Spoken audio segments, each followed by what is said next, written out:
हमने हर क्षेत्र में प्रगति करी है। और मैंने मेरा खुद का स्वयं का खेल के साथ लगभग 40 साल का तजुर्बा है, और भारतीय टीम के साथ लगभग मैंने 25 से 27 साल लगातार काम करा है। लेकिन आज आपने पहली बारी उस चीज को टच करने की कोशिश करी है, पकड़ने की कोशिश करी है कि खिलाड़ी हमारे पास जब तक आता है या तो उसकी ट्रेनिंग एज निकल जाती है, और वो आता है तो अधपक हुआ होता है। हमें सबसे पहले खिलाड़ियों का चयन ठीक करना होगा, और उससे पहले जो उनको सिखाते हैं, जो कोचेस हैं, उनकी तरफ ध्यान देना होगा। कहते हैं ना, यथा गुरु तथा शिष्य।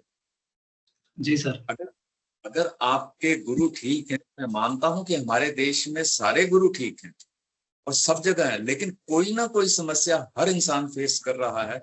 अगर टैलेंट सर्च की हो, ट्रेनिंग की हो, इंफ्रास्ट्रक्चर की हो, या किसी और प्रकार की कोई समस्या उसके पास आती हो, सोशली आती है, इकोनॉमिकली आती है, या कई बारी तो कुछ और समस्याएं आ जाती हैं कि जो उसके इंफ्रास्ट्रक्चर की होती है, इक्विपमेंट्स की होती है, कि खिलाड़ी बनकर या निकलकर आ ही नहीं पाता है। और उसको ढूंढने के लिए, करने के लिए हमें ग्रास रूट से काम करना पड़ेगा। लेकिन मैं आपका धन्यवाद करता हूं कि आपने इसका चर्चा का विषय बनाया।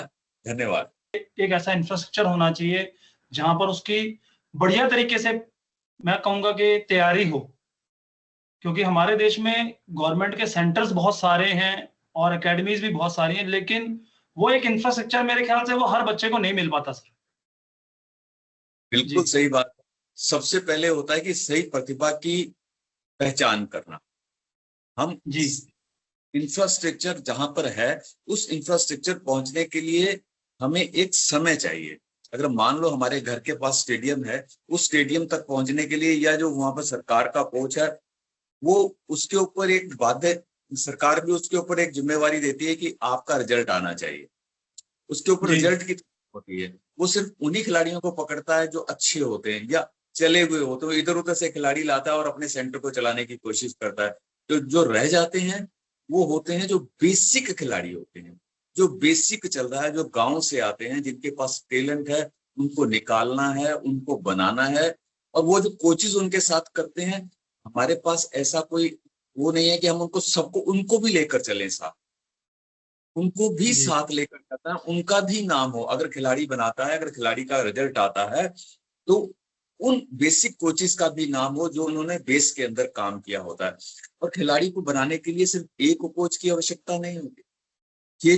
खिलाड़ी को बनाने के लिए एक बेसिक कोच की आवश्यकता होती है। जब थोड़ा सा बड़ा हो जाता है, वो थोड़े से और आगे चला जाता है, फिर उसको एक अच्छे इंफ्रास्ट्रक्चर की जरूरत होती है, और एक अच्छी ट्रेनिंग की जरूरत होती है। ट्रेनिंग तो वाकई ही वो सब जूनियर से करता आ रहा होता है।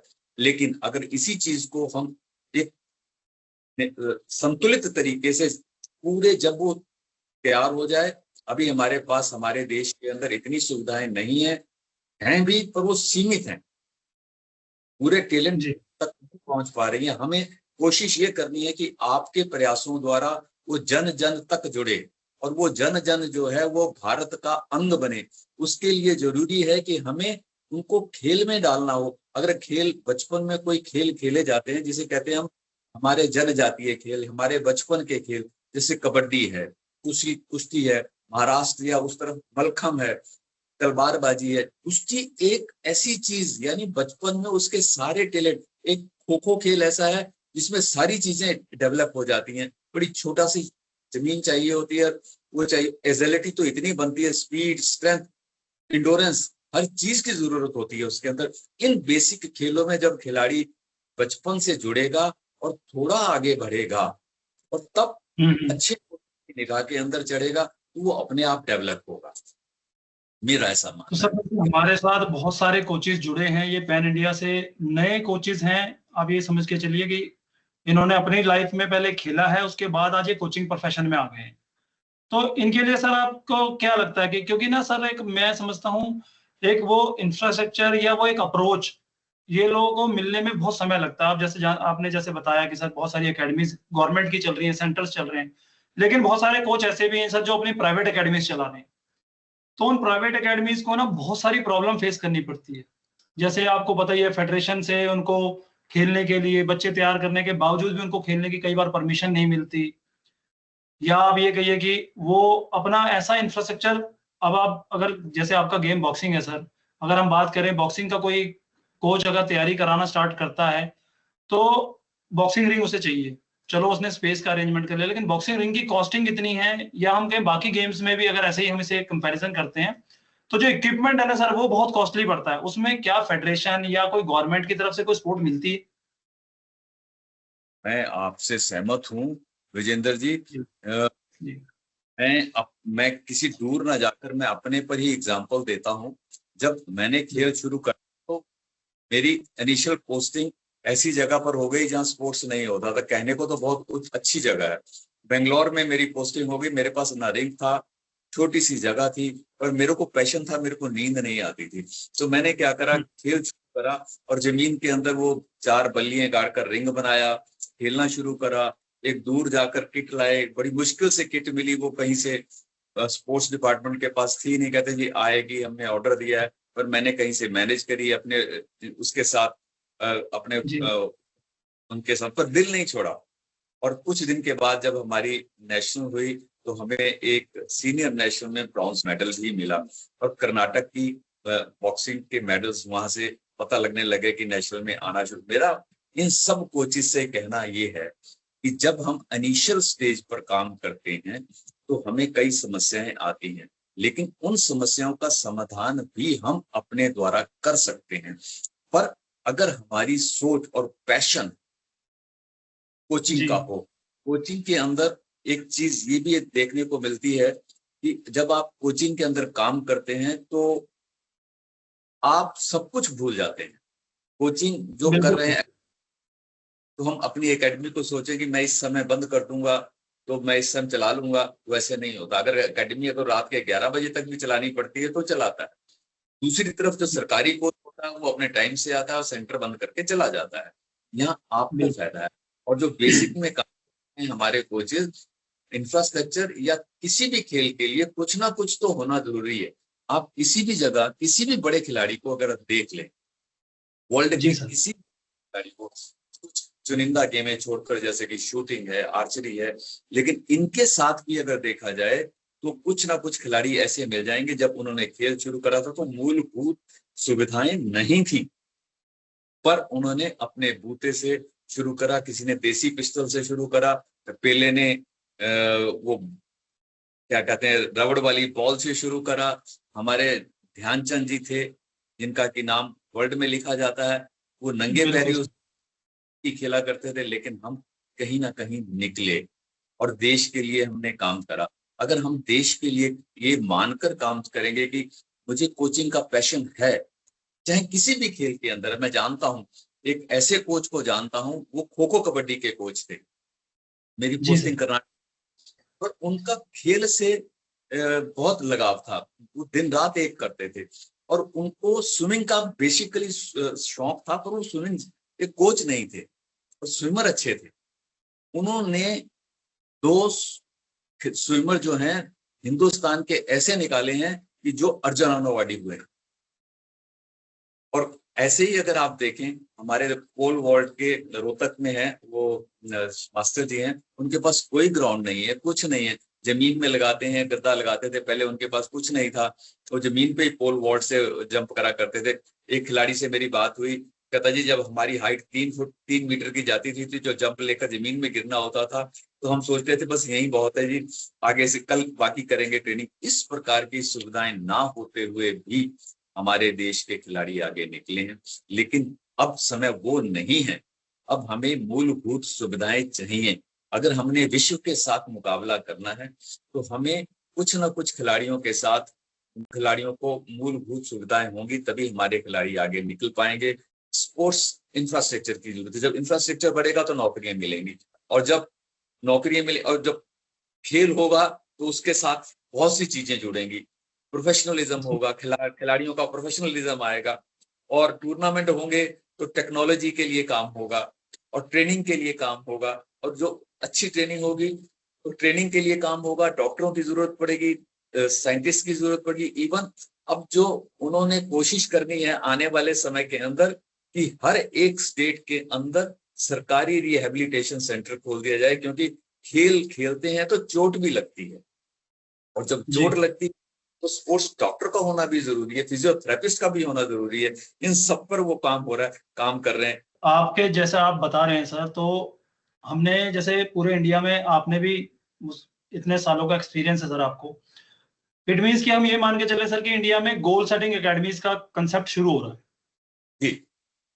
है ना? तो सर एक ना अभी आपने बात कही थी, मुझे याद आई सर, कि बहुत अच्छी बात है कि 99% आदमी आज की डेट में अगर स्पोर्ट्स खेलता है ना, तो उसका एक ही मोटिव होता है कि मुझे जॉब मिल जाए, जी। है ना सर? तो जो हम बात कर रहे हैं आज का जो चर्चा का विषय सर, वो है कि भी स्पोर्ट्स में इकोनॉमिकल जो इम्बैलेंस है वो ये है, मैं जो समझता हूँ सर, आपने सर हजारों लाखों बच्चों को ट्रेनिंग कराई है, लेकिन उसमें से चंद ही स्टार बन पाए सर, हाँ। और जो बाकी थे वो आधे से ज्यादा गेम छोड़ गए। कुछ आज भी स्पोर्ट्स में एक्टिव हैं, तो सर ये इनके लिए जो ये गेम छोड़ के ना जाएं, या कुछ क्या मतलब हम ऐसा कर सकें? अभी आपको बता रहा था, लेकिन मैं उसी लाइन पर दोबारा आ जाता हूँ। मेरी बात कि जो बच्चे हमारे, जो खिलाड़ी खेल छोड़ चुके हैं, जी। हम उनको, वो हमारे सबसे अच्छे कोचेस हैं, कोच हो सकते हैं। उनके लिए एक स्कीम लाई जा रही है, स्पोर्ट्स पर्सन स्कीम। जो खिलाड़ी अच्छे खेले हुए हैं, अच्छे स्तर के खेले हुए हैं, उनको सरकार नौकरी देने वाली है, दे भी रही है। भारतीय खेल प्राधिकरण उनको नौकरी दे रहा है। डॉक्टरों में तो है ही है, स्पोर्ट्स मेडिसिन आ ही गया है, स्पोर्ट्स मेडिसिन जी। का अलग से खुल चुका है।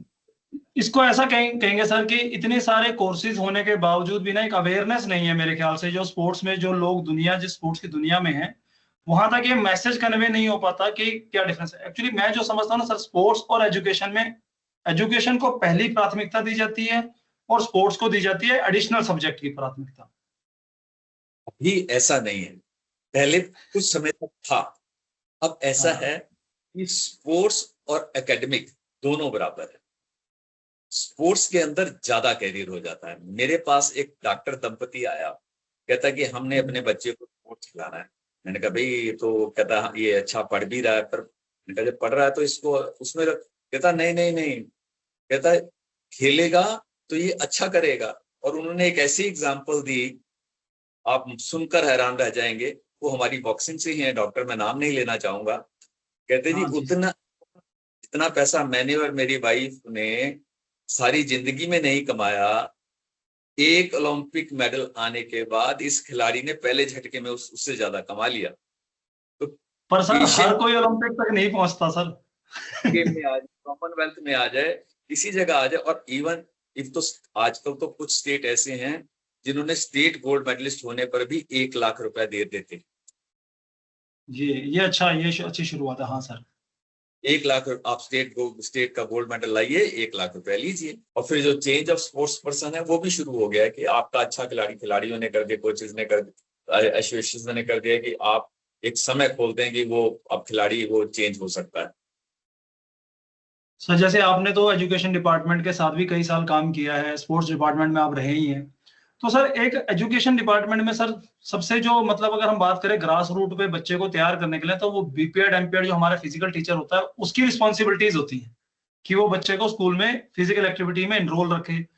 और हमारे वो सारे खिलाड़ी ही हैं जो बीपीएड एमपीएड करके या एनआईएस के बाद भी वो स्कूल ज्वाइन करते हैं।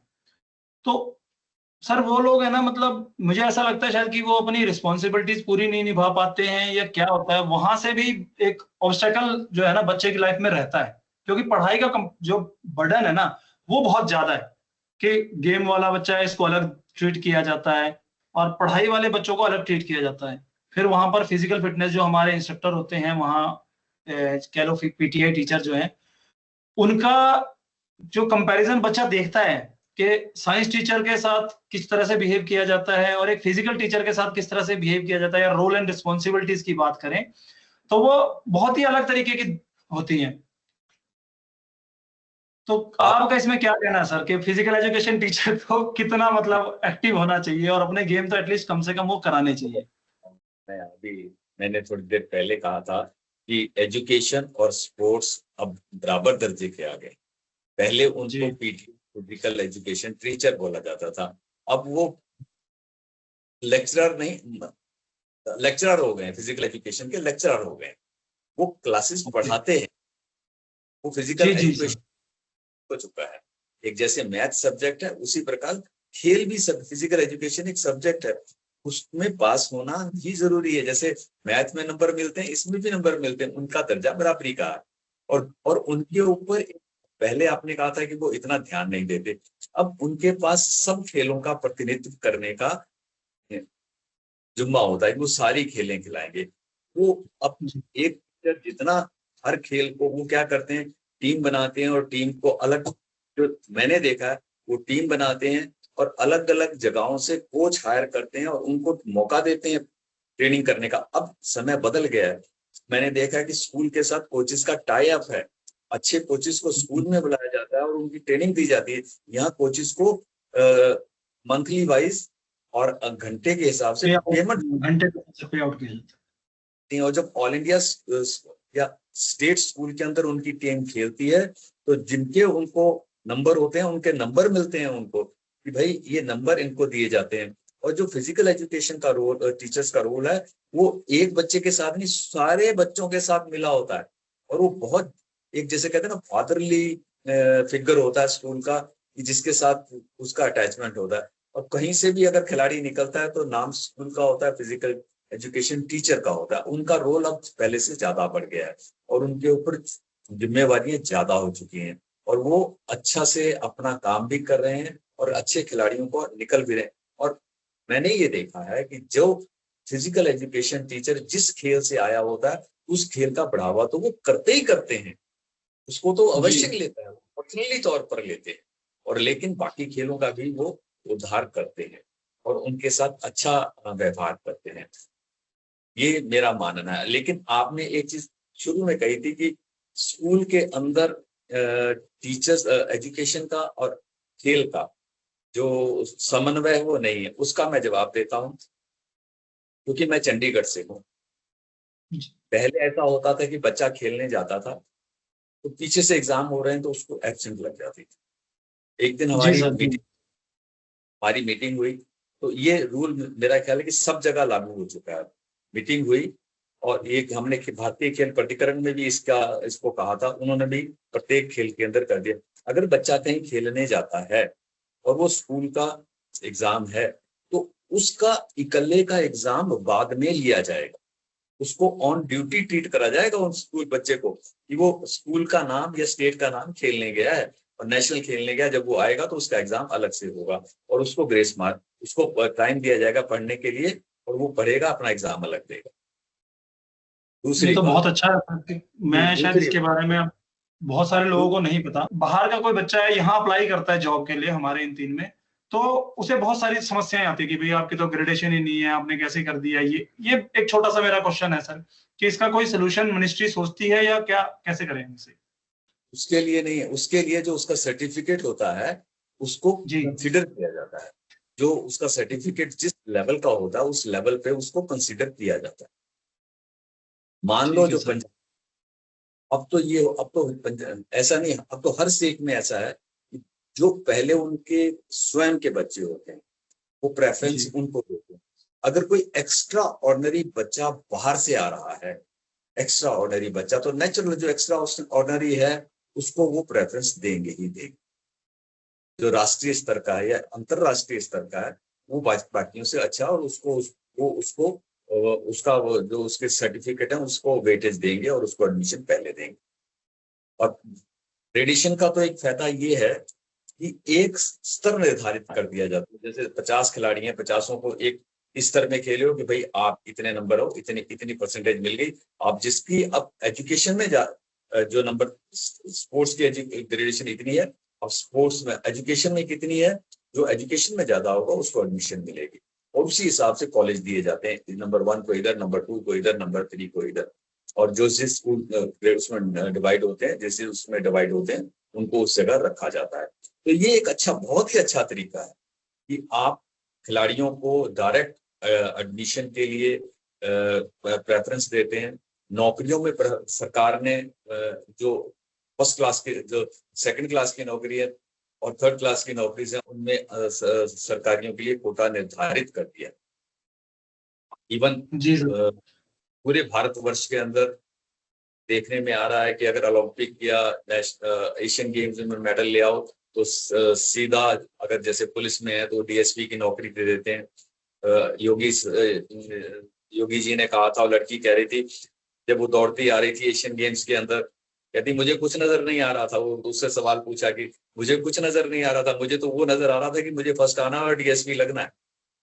हाँ बिल्कुल बात सही है सर, क्योंकि फर्स्ट एक बड़े लेवल पर बच्चा परफॉर्म कर रहा है कोई, तो उसको 100% फैसिलिटीज मिलती हैं सर।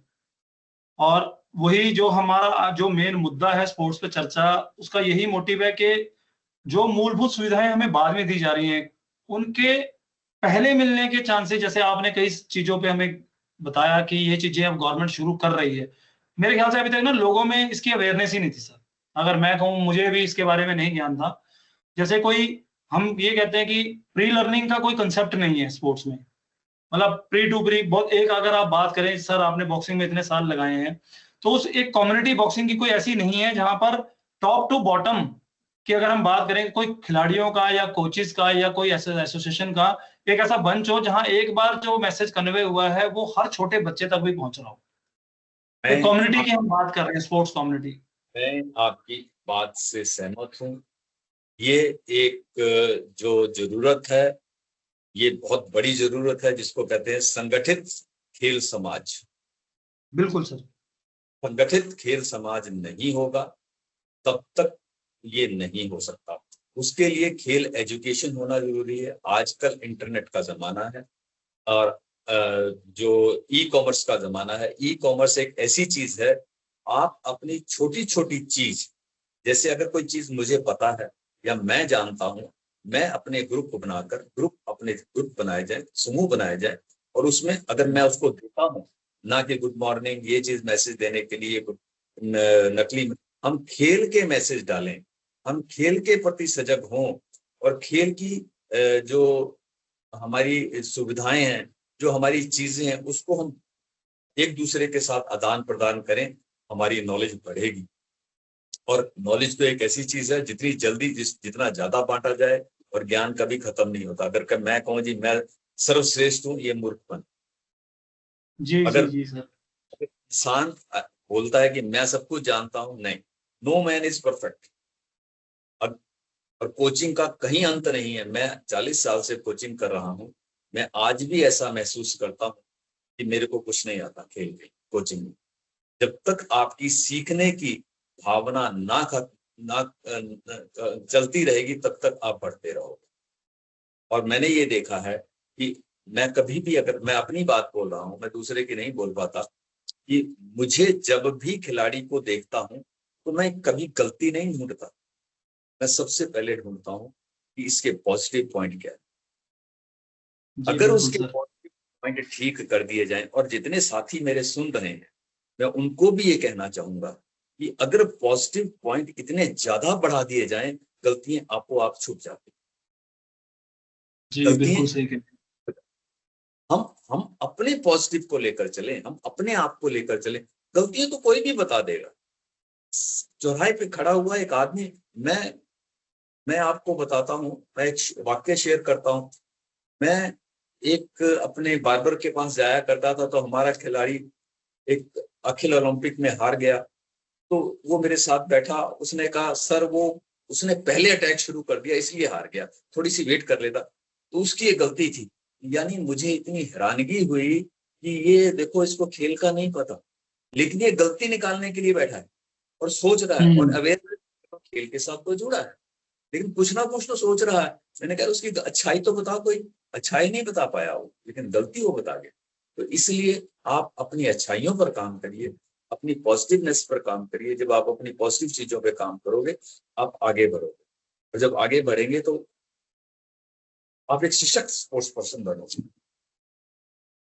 एक सर, मैं मतलब मेरा पर्सनल ये वो है व्यू कि जो स्पोर्ट्स में कोई प्रॉब्लम आती है किसी को, तो वो अपनी आवाज कहाँ जाके उठाए। आप समझते हैं सर मैं क्यों ये क्वेश्चन कर रहा हूँ कि बहुत बार ऐसा होता है सर, टूर्नामेंट्स में कोई पार्टिसिपेशन बच्चा आया, और कोई पार्शलिटी हो गई या कोई मिसकम्युनिकेशन ऐसा हुआ उसके साथ कि वो वेट आउट हो गया, जैसे भी हमने लास्ट ईयर ओलंपिक में भी देखा कि वो सर क्या, वेट आउट। मैं हमारी बात समझ गया आप क्या कहना चाह रहे हैं, ना कहकर अभी मैंने शुरू में ये कहा था कि भारतीय सरकार ने एक फोरम ऐसा बना दिया है कि प्रत्येक एसोसिएशन के अंदर एक प्रतिष्ठित खिलाड़ी होगा मेंबर, जो उनकी आवाज उठाएगा, और एक वुमेन सेल का भी आदमी होगा जो उनकी बात उठाएगा।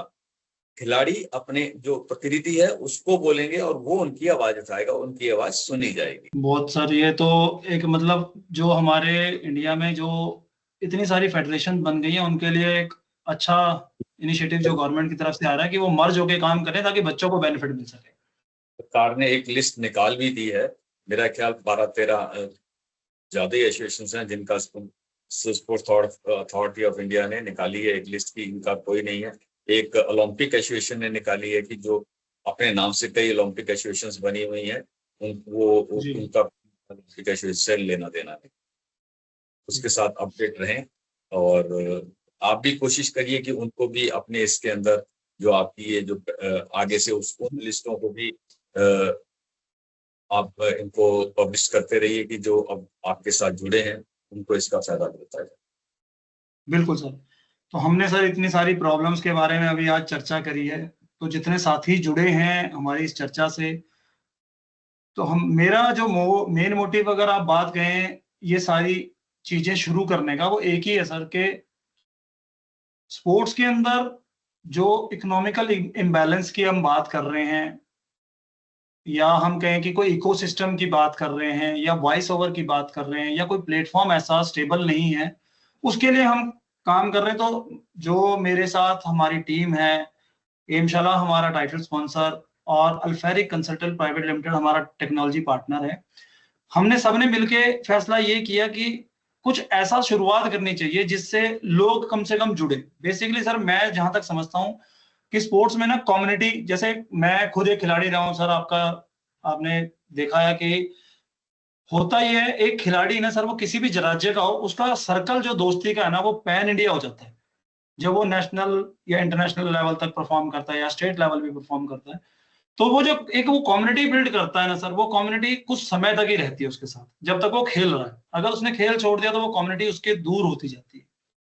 तो हम एक ऐसी कम्युनिटी बिल्ड करें, चाहे वो खेल खेल रहा हो या चाहे वो खेल छोड़ चुका हो या आज वो खेल में ट्रेनिंग करा रहा हो, हर एक एज ग्रुप के लिए, वो चाहे वो प्लेयर हो, चाहे वो कोच हो, चाहे वो कोई ऑर्गेनाइजेशन चला रहा हो या क्लब चला रहा हो, एकेडमी चला रहा हो, उन सबके लिए प्लेटफॉर्म ऐसा होना चाहिए। ये जो हार्डकोर स्पोर्ट्स वेलफेयर फाउंडेशन बनाने का उद्देश्य था सर, वो यही था कि एक ऐसी कम्युनिटी बिल्ड करें जिस कम्युनिटी के अंदर हर किसी को बराबर सम्मान मिले, चाहे वो खिलाड़ी किसी राज्य का हो, किसी स्टेट का हो, चाहे वो इंटरनेशनली हो या कोई भी हो, उसने किसी भी स्तर पर अपने आप को परफॉर्म किया हो, लेकिन हमारे साथ वो एक कम्युनिटी में है तो वो एक उसी परिवार का हिस्सा है, स्पोर्ट्स कम्युनिटी का।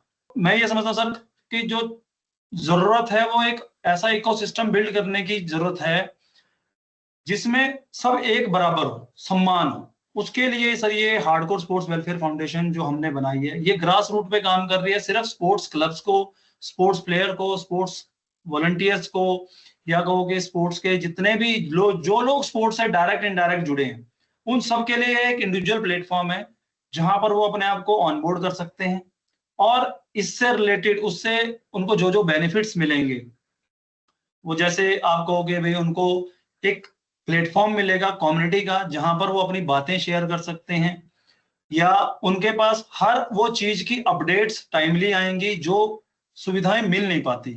अगर मैं सिंपल सी बात करूं तो जैसे रांची जैसा शहर या कोई झारखंड का कोई गांव या चेन्नई का कोई गांव, अगर वहां किसी क्लब से पूछा जाए कि ये एक्सरसाइज आपको करनी है, फिजियो ने कंसर्न किया है, तो पहले तो उसे पता ही नहीं होगा कि फिजियो भी कोई मतलब डॉक्टर का भी कोई रोल होता है स्पोर्ट्स के अंदर।